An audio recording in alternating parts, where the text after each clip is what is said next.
ഇതാ നല്ല സൂപ്പർ കള്ളപ്പമാണ് കേട്ടോ. നല്ല പൊടിച്ച് പൊന്തി.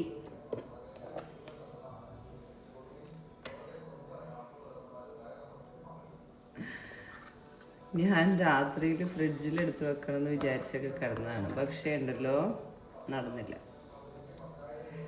അതുകൊണ്ട് മുകളിൽ വന്ന് തട്ടി താഴെ പോയി. അപ്പം അതങ്ങനെ ഉണ്ട്. നല്ല കള്ളിൻ്റെ മണമൊക്കെ വരുന്നുണ്ട് കേട്ടോ.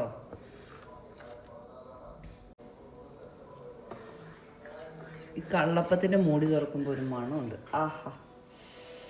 നല്ല സൂപ്പർ മണം. റെഡി ആയിട്ടുണ്ട്. അപ്പം അതേ നല്ല പുളിച്ച് പൊങ്ങിയ കള്ളപ്പം. അപ്പം അതേ നമുക്കിന്ന് കള്ളപ്പമാണ് കേട്ടോ. ഇന്നലെ നല്ല കള്ള് കിട്ടി. അപ്പം ഞാൻ എന്തായാലും വിചാരിച്ചു, കുറേ കാലമായി കഴിഞ്ഞ വർഷം കള്ളപ്പം ചുട്ടത്. അതായത് ഇതുപോലെ ഒരു സമയത്ത് കള്ള് കിട്ടിയപ്പോൾ കള്ളപ്പം ചുട്ടതാണ് കേട്ടോ. അപ്പം ഇന്ന് കള്ളപ്പം ആക്കാമെന്ന് വിചാരിച്ചു. അപ്പം അതേ മാവൊക്കെ നല്ല പൊങ്ങി റെഡി ആയിട്ടുണ്ട് കേട്ടോ. ഇതാ മാവൊക്കെ നല്ല പൊന്തി സൂപ്പറായിട്ട് റെഡിയാക്കി വെച്ചിട്ടുണ്ട്. അതിൻ്റെ സ്മെല്ലാണ്, ആ അപ്പത്തിൻ്റെ സ്മെല്ലും ആ അപ്പത്തിൻ്റെ ടേസ്റ്റും ഒക്കെയാണ് അതിൻ്റെ ഹൈലൈറ്റ്. അപ്പം അതേ ദോശക്കല്ലൊക്കെ അടുപ്പത്ത് വെച്ചിട്ടുണ്ട്. ഇതിലിപ്പോഴേ തീ കത്തിച്ച് കൊടുത്തില്ലെങ്കിൽ ചെറിയ തീയാണ്.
ഇതാ ഇവിടെ ചിക്കൻ റെഡി ആയിക്കൊണ്ടിരിക്കുകയാണ്.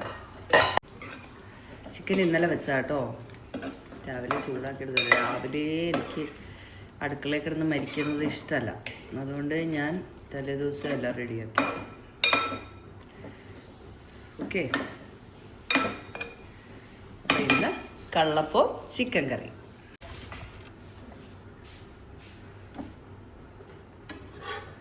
ഇതാ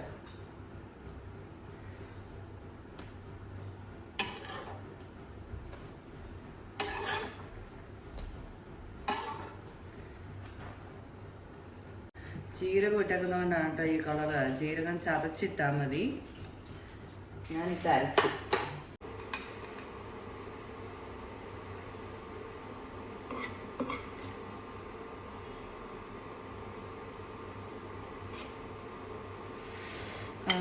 എന്താ മണം.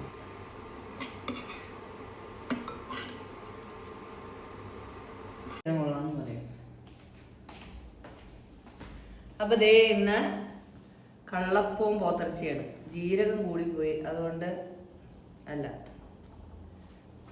അപ്പൊ ദേ ഇന്ന് കള്ളപ്പവും പോത്തിറച്ചിയാണ്. അല്ല, പോത്തിറച്ചിയും പോട്ടെ, ചിക്കനുമാണ് കേട്ടോ.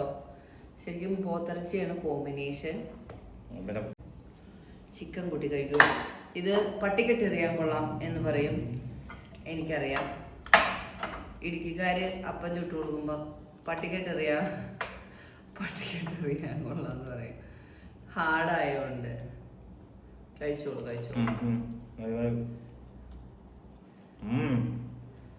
പക്ഷെ കള്ളപ്പത്തിന്റെ രുചി വേറെയാണ് കേട്ടോ. നല്ല സൂപ്പർ ടേസ്റ്റാണ്. പട്ടിക്കെട്ടെറിയാൻ കൊള്ളാമെങ്കിലും നല്ല രുചിയാണ്.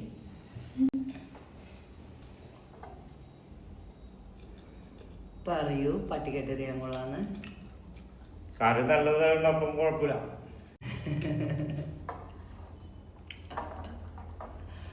അയ്യോ, എന്നാ പട്ടിക്കെട്ടെറിയാൻ കൊള്ളാന്ന് പറയുന്നില്ലേ? എല്ലാപ്പോഴും പറയാറുള്ളൂ.